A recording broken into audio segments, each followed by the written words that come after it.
Well, hello everybody, it's Rose, and I'm back with another chapter of the Magnate's Manifesto by Jennifer Hayward. This today will be chapter 7. If you have not yet listened to chapters 1 through 6, you can find them in the playlist that's listed up in the little eye in the top right hand corner. You can click on that little eye at any time during this video. At the end of the video, I will also include in one of the final end cards that pop up at the very end of the video, I'll include that playlist again. And I'm starting a series of a bunch of different books, which I hope to release more frequently than every 4 days. And I'll be including the links to the playlists for the different books in the descriptions to each chapter of every book, so that you can find any of the books if you've missed any of them.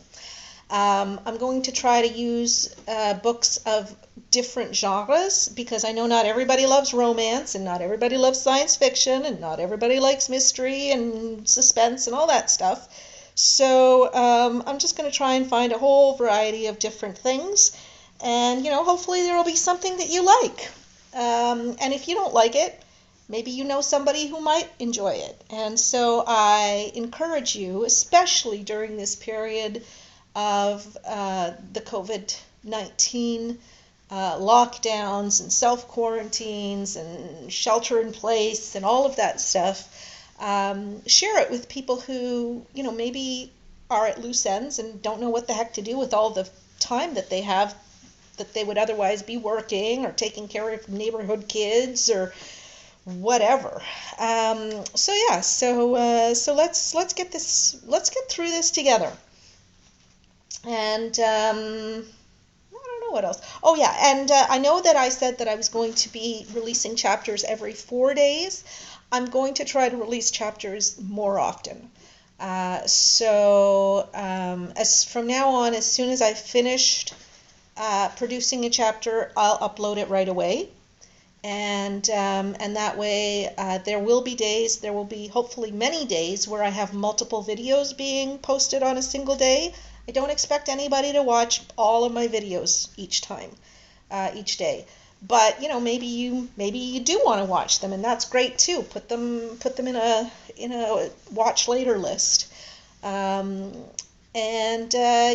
come back and visit with me regularly. But for now, let's get into chapter 7 and find out what is going to happen next. Chapter 7.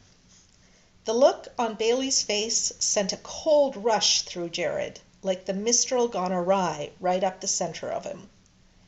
He dropped her to the floor so fast she didn't have time to brace herself, and his hands at her waist were the only thing that held her up. "Tell me you're joking," he repeated harshly. She pushed a hand against his chest and stood back, her chin lifting to a defiant angle. "What's the big deal?" His eyes rounded. "You're a 29-year-old former stripper virgin?" Her face went even hotter. "Are you going to tag that description on every time you talk about me now? Because I'm afraid that doesn't work for me." He closed his eyes and raked his hair back from his face. "I don't understand how this could happen." Her mouth flattened. "Simple. I haven't gotten into bed with a man. Not that you'd understand anything about that. Half the women in the valley are walking around with your cute little diamond charm bracelets on as if they were the Medal of Honor." He let out a harsh breath and opened his eyes. "It was the combination of your age and background, Bailey. You haven't exactly been living in a nunnery." She put her hands on her hips and stared at him. "What were you hoping? That I'd have all sorts of tricks up my sleeve? Living the life?" His gaze narrowed. "I wasn't actually thinking, Bailey. As you can imagine, after what just happened." He thought, taking her to bed and having her until sunrise had been the only thing in his head. No thinking involved there. His mouth twisted in a scowl. Not happening now, that was for sure. Virgins wanted rings on their fingers, assurances of undying love. That part of his manifesto hadn't been wrong.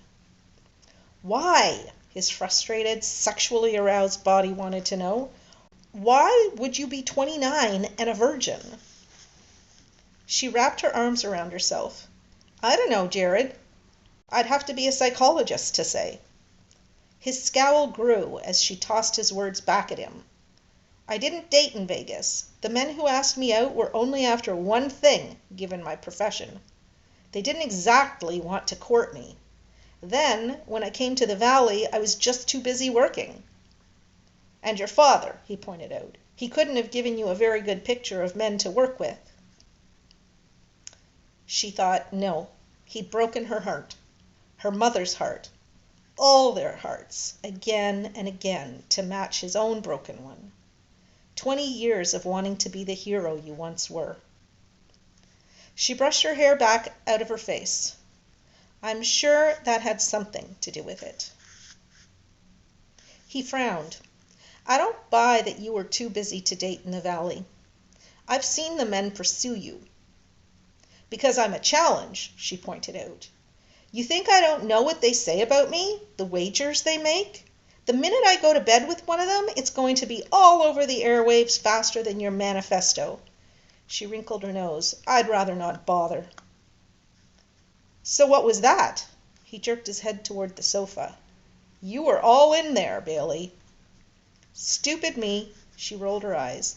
We do have this chemistry, you and I, and for 1 second, 5 minutes, she amended sarcastically. I was doing what I wanted. I wasn't holding back. His heart stuttered. The urge to pick her up, walk into that bedroom, and finish what they had started made him shove his hands in his pockets. Because while he liked Bailey, might even be fond of her, despite the fact that he wanted to take her to bed more than he'd ever wanted a woman in his life, he didn't do the big V. Wasn't capable of it. It would be like asking him to vote Republican, to suggest he leave a big messy pile in the middle of his impeccably clean desk. Clean desk, clean mind, his Zen master had told him on that 30-day search to find his soul. If he slept with Bailey, there might never be enough meditation for that. He lifted his gaze to her rather glazed one, resolute despite his screaming body. I just have one question for you. She gave him a wary look. What? Don't you ever get frustrated? Her eyes darkened. Get out of my room, Jared. How were you supposed to greet the day when you just spent the night before getting down and dirty with your boss? It wasn't a particular skill Bailey had arrived in France with, and the thought of facing him across a plate of croissant while she remembered him on his knees between her thighs, devouring her, wasn't going to fly. She yanked a pillow over her face and lay back in the big king-size bed. Her only saving grace was that she hadn't screamed out loud, but even that was tempered by the fact that her moans of approval had been loud and clear. And if he'd taken her to bed, she would have let him take her virginity. She would have let Jared Stone take her virginity. Because for a moment there, she'd thought she'd seen the real Jared, the man behind the manifesto, the man who thought enough of her that he was backing her when he shouldn't be, who had called her the smartest marketing person he'd ever worked with. She remembered him saying, I've never respected a woman more in my life, for who you are, for what you've done. Ugh! She pressed the pillow harder against her face. Had he just been trying to get her into bed? Had he been intrigued by her past and wondering how hot she was, how skilled? But even as she thought it, she knew it wasn't right. Jared was risking too much standing behind her to just be out for sex. His Achilles heel was his utter and complete inability to commit. This was right within character. A virgin must be an intensely scary, disconcerting phenomenon to him. What had she expected him to do? She threw the pillow off, fury at herself coursing through her. He might respect her even after all she'd told him, but he was still Jared, a man no female should get anywhere near unless she was as shallow as he was when it came to the art of the casual hookup. It made her wonder about the rest of the manifesto she hadn't read. She swung her legs over the side of the bed, padded into the lounge, and woke up her computer. Gave the scattered sofa pillows a grimace. His manifesto now had 5 million views. She typed in the word virgin and pressed find. And there it was, bolded. Never, ever take a virgin home with you unless you're prepared to open up the homestead to her. Lock, stock, and barrel. There is no see how it goes with a virgin. I've seen better men than me crash and burn. Hard. Her vision misted over. What was wrong with her? When had she forgotten exactly who Jared was? And then she thought, about the same time he'd kissed her brain into some sort of ancient and useless artifact. Because let's face it, some women would trade their self-respect for that skill in the bedroom. If she'd kept her mouth shut last night, she would have. She got to her feet with a jerky movement, strode into the bathroom, and pushed her obviously cloudy head under the hot spray of the shower. She was going to pretend last night had never happened. Appreciate what Jared was doing for her because he was risking a great deal by keeping her in this pitch. She knew that. And she was going to win it for him. Then she was going to get far away from Jared Stone while she still had her wits about her.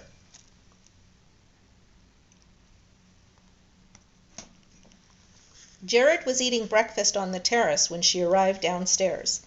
Newspaper spread out in front of him, undoubtedly having already inhaled a couple of the croissants from the basket, as he did every morning.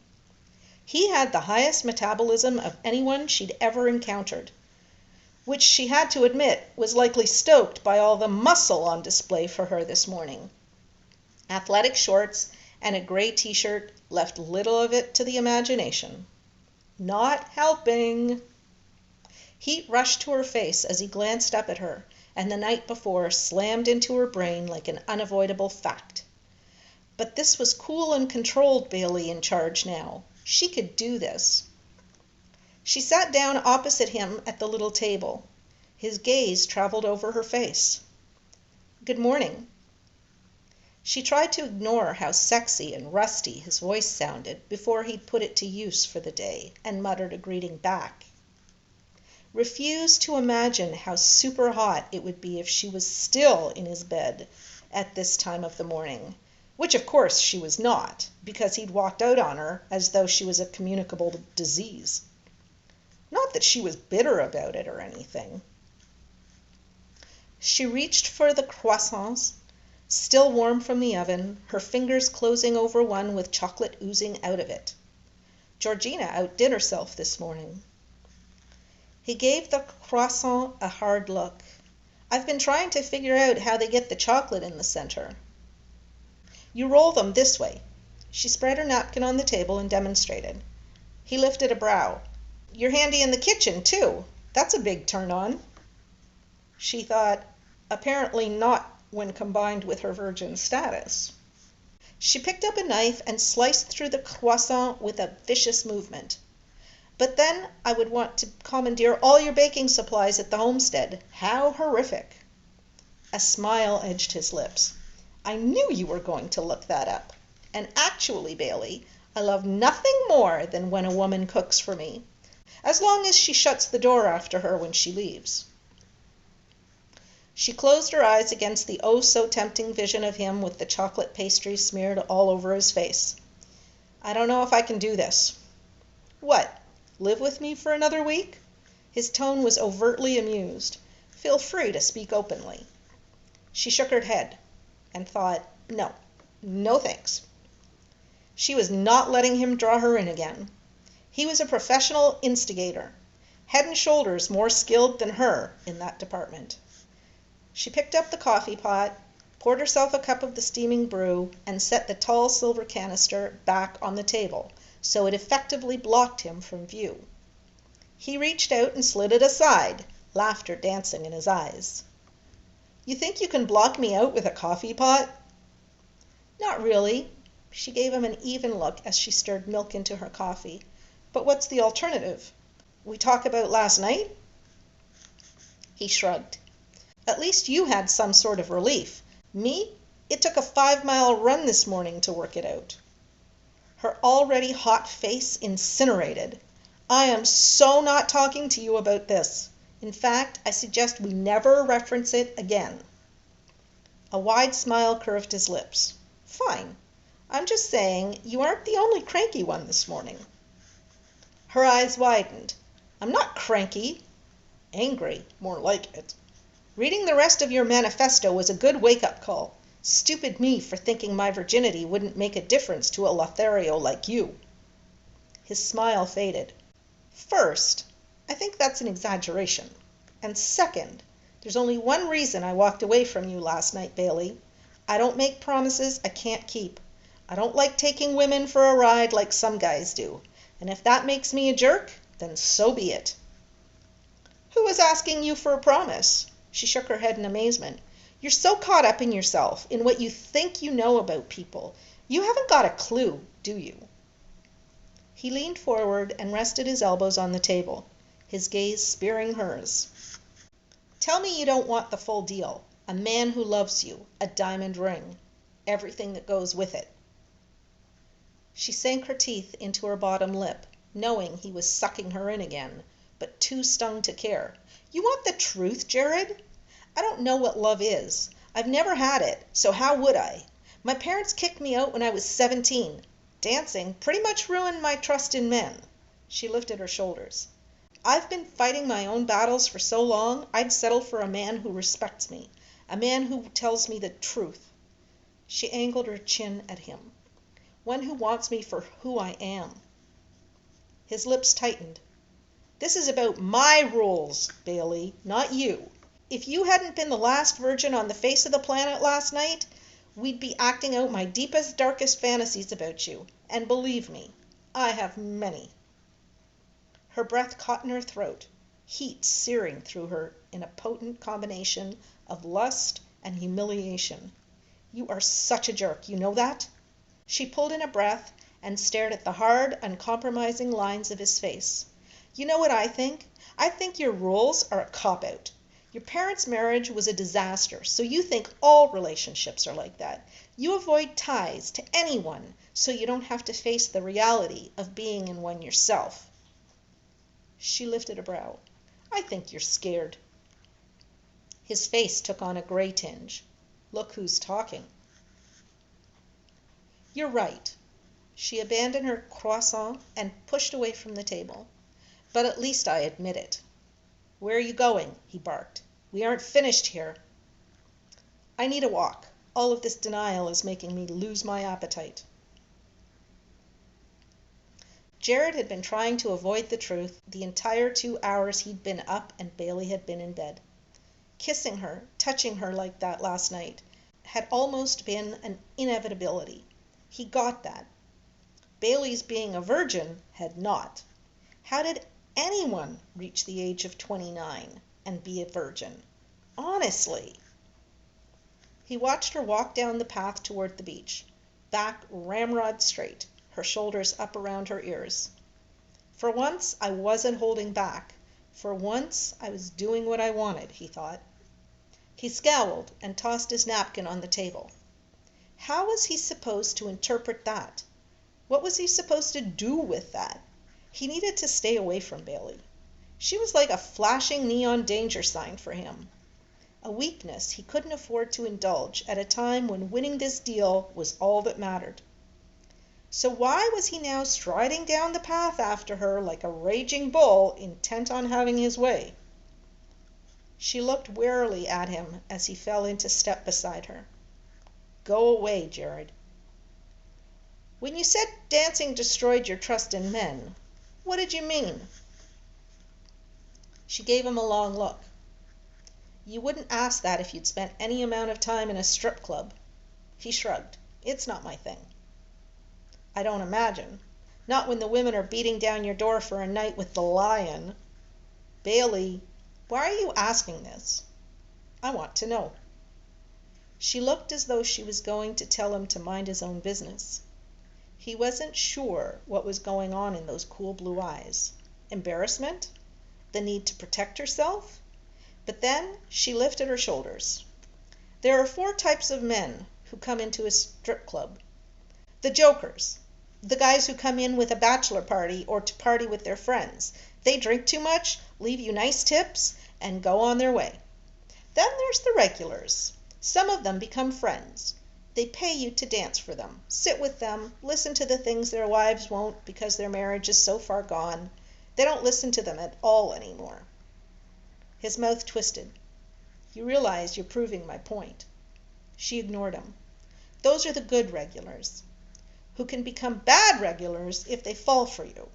Then they decide you need to be rescued, that you shouldn't be living this life, and they want to marry you. If you're unlucky, they become stalkers, and then they're a real problem. Did that happen to you? Once. The club saw him follow me to my car and called the police. He looked horrified. And the final kind? The men who want to degrade you. The ones who are unsuccessful in life, feel they aren't appreciated enough at home. The ones who don't feel manly enough. They come in to put themselves on a power trip. They'll call you names, call you stupid. Whatever makes them feel better about themselves by making you feel like you're about an inch tall. So how did you deal with that? A wry smile curved his mouth. I can't imagine you took it well. I didn't. One night, when a guy grabbed my butt, I slapped him across the face. Her mouth pursed. He hit me back, only much harder. Jared's heart lurched. What happened after that? The bouncers threw him out. He came back the next night. They let him back in? He was spending. That's all they care about. Did that happen often? No, it was more verbal abuse. You got used to it. You developed a thick skin, but it still wears away at your self-confidence. She looked so vulnerable, so tiny beside him, when some of those guys must have been twice her size. It made his skin burn just thinking about it. What were the rules on personal contact? Her gaze skipped away from his. To make the really good money, you had to do private dances. Lap dances? Yes. He'd never had a lap dance. He'd watched his groom-to-be buddy have one and hadn't felt any desire to do that with a stranger. Hadn't seen the sexiness in it. His buddy had, though. He'd loved having the beautiful girl intimately plastered across his lap. Was this, he asked Bailey, his voice a little on the rough side, all done with or without clothes? Rosy color stained her delicate cheekbones. We had to wear bottoms. We wore 2, in fact. I'm not even sure why. It might have been more of a fashion statement. The thought of Bailey dressed like that, dancing on a guy's lap, had him asking, "Didn't it bother you doing that?"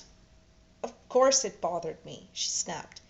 It wasn't Sunday school, Jared. It was a job, a very lucrative job, where men paid me a lot of money to take off my clothes. And maybe if I hadn't had to worry about money my entire life, hadn't had to wear hand-me-downs every day to school, I would have chosen differently. But I didn't have that luxury, and I wanted to make a better life for myself. Point taken. She looked out at the sea, the sun slanting over her alabaster skin. Most of the men were fine. Most of them respected the line and didn't cross it. Except for the ones like Alexander.